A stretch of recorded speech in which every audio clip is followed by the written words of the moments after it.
মামা, একটু জোরে রিক্সা চালান। মামা, আমি আর জোরে চালাতে পারবো না। পারবি না মানে? দুপুরে ভাত খাসনি নাকি বেটা? আপনি সামনে এসে রিক্সা চালান, আমি পিছনে গিয়ে বসি। এখন সালা রিক্সাওয়ালা ভাব নিতে শিখে গেছে। কি যুগ আইলো রে। মামা একটু তাড়াতাড়ি করেন, আমার পরীক্ষা আছে। মামা, আপনি টেনশন করবেন না, আমি জোরে চালাচ্ছি। বাহ, পরীক্ষার কথা শুনে দেখি মামা ভদ্র হয়ে গেল। এইদিক ওইদিক করতে দেখি মিমির ফোন। এই মায়াটা আমাকে জ্বালিয়ে খেল। এই যা, আজকে তো 4 দিনের শেষ দিন। আমি আজকে কি বলবো মিমকে? ধুর পাগলি, তুই বুঝিস না আমি তোকে এক দেখায় আমার মনের মধ্যে জায়গা দিয়েছি, তাহলে আমাকে কেন তোর টাইম দিতে হবে? আর আমি কই তুই? এ মা, আমি তো বাথরুমে। এ চিচি, বাথরুমে কি করিস? বাথরুমে মানুষ কি করে? বাথরুমে ফোন নিয়ে গেছিস কেন? আর বলিস না, ভুলে নিয়ে আসছি। কি বিশ্রী ব্যাপার, কোচিং আসবি না? না রে, কেমনে যাব, পেটের খুব সমস্যা দেখা দিয়েছে। তাহলে আমাকে যে 4 দিন টাইম দিলে তার কি হবে? রাখ তোর টাইম। একটা মানুষের এই অবস্থা, আর উনি টাইম নিয়েই আসছে। উফ, ফোনটা কেটে দিয়ে দেখি মামা রিক্সা থামিয়ে দিয়েছে। তাই বেটা, রিক্সা থামালি কেন? মামা, আপনি আমার রিক্সাটাকে বাথরুম বানিয়ে ফেললেন কেন? বেটা, এখন তো শুধু বাথরুম বানাই ফেলছি। জোরে রিক্সা চালা, নয়তো কিন্তু বড় কিছু বানিয়ে ফেলবো। মামা, আপনি কি বিয়ে করেছেন? এই শালা, আমাকে দেখে কি তোর তাই মনে হচ্ছে? মামা। কয় কি? মামা, আপনার কাজটা ঠিক মতো করেন। কি কাজ মামা? বেটা, জোরে রিক্সা চালা, তুই তো আজ আমার পরীক্ষা মিস করাবি। মামা, আপনি এত কথা বলেন কেন? বলি কি আর সাধে? এর থেকে হেঁটে গেলেও আমি কোচিংয়ে আগে পৌঁছাতাম। তো হেঁটে যান না, কে নিষেধ করেছে? শালার চোপা, ঠিক আছে। রিক্সা কোচিং এর সামনে চলে এসেছে। রিক্সা থেকে নেমে মামাকে বললাম, মামা ভাড়া কত? মামা, 30 টাকা। এই নেন 50 টাকা, পুরোটাই রাখেন। না মামা, আমার বেশি লাগবে না। আরে রাখেন তো। মামা, আপনার ফোন নাম্বারটা যদি দিতেন। কেন, নাম্বার দিয়ে কি করবেন? বাসায় ফেরার সময় আমি আপনাকে আবার নিয়ে যাব, তাই। কয় কি, তোর রিক্সায় আমি আবার যামু? মামা কিছু বললেন? না, কিছু নয়। ফোনটা দেন, নাম্বার দিতেছে। রিক্সাওয়ালা মামাকে নাম্বারটা দিয়ে দিলাম এক দৌড়। দৌড়ে একদম কোচিংয়ের গেটের সামনে চলে এসেছি। কোচিংয়ের মধ্যে ঢুকতেই আহা কি ঠান্ডা, এসির বাতাস। সিঁড়ি দিয়ে জোরে জোরে উপরে উঠতেছিলাম। পরীক্ষা তো মনে হয় শুরুই হয়ে গেছে। দ্বিতীয় তলায় উঠে দেখি আমার জম দাঁড়িয়ে আছে। এখন তো কান্না করতে ইচ্ছা করতেছে। এইটা এখনো পরীক্ষা দিতে রুমে ঢুকিনি কে? মিমকে দেখেও না দেখার ভান করে তৃতীয় তলায় উঠতে শুরু করলাম। এই কে কে কে? মিম আমার পাঞ্জাবিটা ধরে জোরে টান দেয়। তোর বাপ। আব্বা তো বাড়িতে।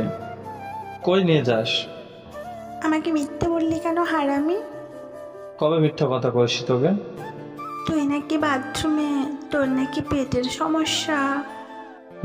বাথরুমেই তো ছিলাম, কোচিং এর নিচের তলার বাথরুমে। মিথ্যা কথা বলার জায়গা পাস না। জায়গা পাইছি দেখেই তো বলছি। এই ফাঁকা রুমে নিয়ে আসলি কেন? তোকে আজ খাবো। রুমের দরজা বন্ধ করছিস কে? আর আমি, আমাকে ভালোবাসিস কিনা বল। না, বাসি না। কি করবি? ঠাস ঠাস। এই চড় মারলি কেন? যতবারই মিমের সাথে দেখা হবে সাথে চটজীবী অফারের মতো একদম ফ্রি। আর 4 দিনের শেষ দিন, আমার কথাটার উত্তর দে শয়তান। উপরে তো পরীক্ষা শেষ হয়ে যাচ্ছে। শেষ হয়ে যাক, তুই উত্তরটা দে আগে। আজ থেকে 4 দিন আগে মিমের কাছ থেকে টাইম নিয়েছিলাম ওকে আমি ভালোবাসি কিনা এইটা বলার জন্য। গাধি মেয়ে একটা।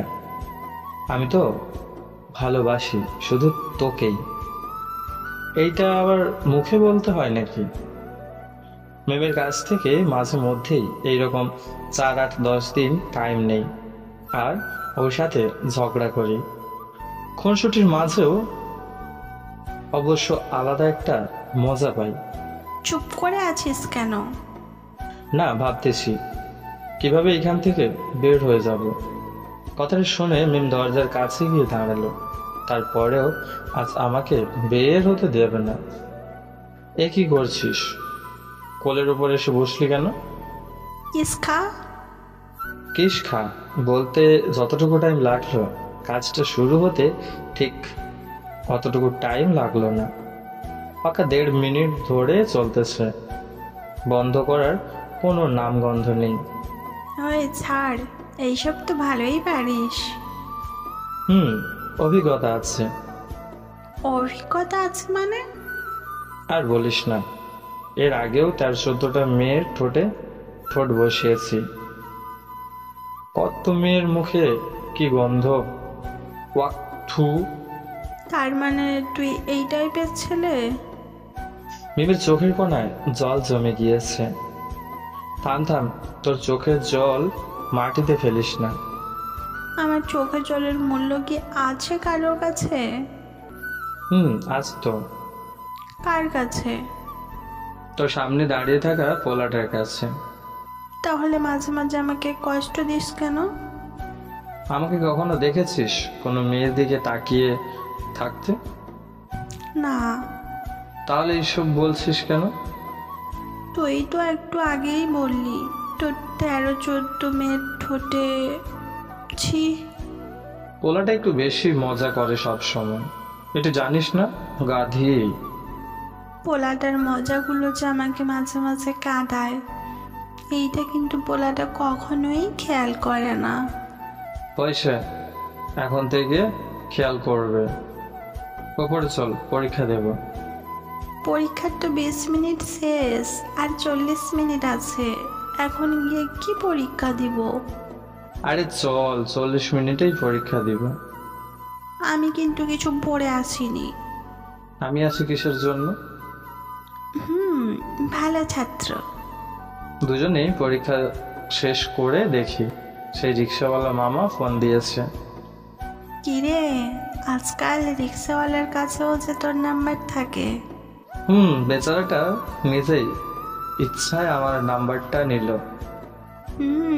সেলিব্রিটি মানুষ তো, তাই। কোন মাইন্ডে বললি কথাটা? রিক্সাওয়ালার মাইন্ডে বললাম। দেখ, রিক্সাওয়ালাও কিন্তু মানুষের মধ্যে পড়ে। সবাই সমান। তারাও চায় সবার কাছ থেকে ভালোবাসা পেতে। আমার পাগলাতে দেখি অনেক কিছু বুঝতে শিখে গেছে। পরবর্তীতেও রিক্সাওয়ালাদের নিয়ে মজা করবে না। ওকে, যথা আজ্ঞা স্যার। তাই রিক্সাওয়ালা মামার রিক্সায় আমি আর মিম পেছনে চুপচাপ বসে আছি।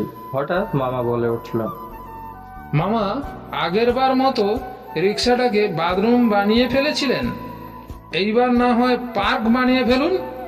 রে মামার কি হুঁশ টুস কিছুই নাই, কখন কি বলতে হয় তাও জানে না। অন্যদিকে মিম তো আমার দিকে চোখ কটমট করে তাকিয়ে আছে। এই বেটা, রাত কি পোয়াই ফেলবিনি? ঠিক মতো রিক্সা চালা। মামা, রিক্সা থামান তো। মিম এত জোরে মামাকে ধমক দিয়ে বলছে কথাটা মামার কান নষ্ট হয়ে যাওয়ার মতো অবস্থা। আরে রিক্সা থেকে নামছিস কেন? আমি এই রিক্সাতে যাবো না। আশেপাশে কোনো রিক্সা নাই, এটাতেই যাইতে হবে। মিমকে আবার জোর করে টেনে রিক্সায় তুললাম। ম্যাডাম, মামা কিন্তু অনেক ভালো। থাক, আপনার মামার আর প্রশংসা করতে হবে না। না ম্যাডাম, সত্যি উনি অনেক ভালো। বাইরেরটা যতটা সুন্দর, ভেতরটা তার থেকেও বেশি সুন্দর। মামা কি পাম দেওয়া শুরু করলেন? না মামা, সত্যি কথা বলছি। কিভাবে বুঝলেন আপনার মামা অনেক ভালো? ম্যাডাম, আগের বার রিক্সা ভাড়া ছিল 30 টাকা। মামা আমাকে 50 টাকার নোট দিয়ে পুরোটাই আমার কাছে রাখতে বলেছে। এতটুকুতেই বুঝে গেলেন আপনার মামা ভালো? সবাই এরকম হয় না। গরিবদের সাহায্য করতে আলাদা একটা মন লাগে ম্যাডাম। গরিব মানুষদের একদিন সাহায্য করলে সে আপনাকে সারা জীবন মনে রাখবে, এইটাই অনেক ভালো লাগে। রিক্সা বাসা পর্যন্ত চলে এসেছে। রিক্সা থেকে নেমে মামা আমার কানের কাছে এসে বলল, মামা, ম্যাডাম কিন্তু বহুত সুন্দর আছে। এই শালা, বাড়িতে গিয়ে নিজের বউকে দেখ। তারপর মামাকে ভাড়া দিলাম। মামা চলে গেল। এখন মিম এসে আমাকে বলতেছে, রিক্সাওয়ালা তোর কানে কানে কি বললো?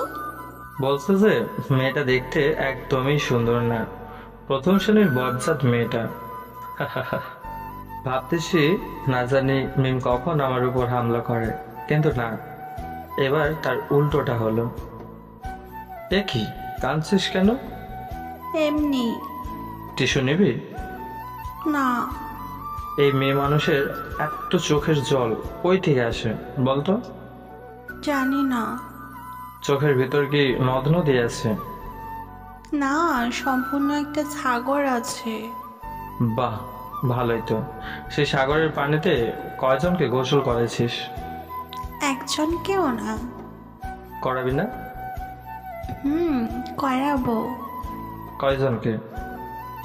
শুধুমাত্র একজনকে। কে এসে? তুই। তাই নাকি? হুম। তারপর থেকে আমরা কখনো বেড়াতে বের হলে সেই রিক্সাওয়ালা মামার রিক্সায় করেই বেড়াই। তিনজনে অনেক মজা করি। রিক্সাওয়ালাগুলো সবসময় শুধু আপনার কাছ থেকে ভাড়াটাই আশা করে না, চায় একটু সহানুভূতি আর একটু ভালোবাসা। বন্ধুরা, আমাদের গল্পটা যদি আপনাদের কাছে ভালো লাগে, আমাদের চ্যানেলটি সাবস্ক্রাইব করুন, পাশে থাকা বেল আইকনের অল ঘন্টিটা বাজিয়ে দিন, আর একটু শেয়ার করে দিন গল্পটা। আর হ্যাঁ, একটা লাইক করে কমেন্টে জানিয়ে যাবেন কেমন লাগলো। আপনাদের একটা কমেন্ট পেলে আমরা মোটিভ হই নতুন নতুন গল্প বানানোর জন্য। ধন্যবাদ।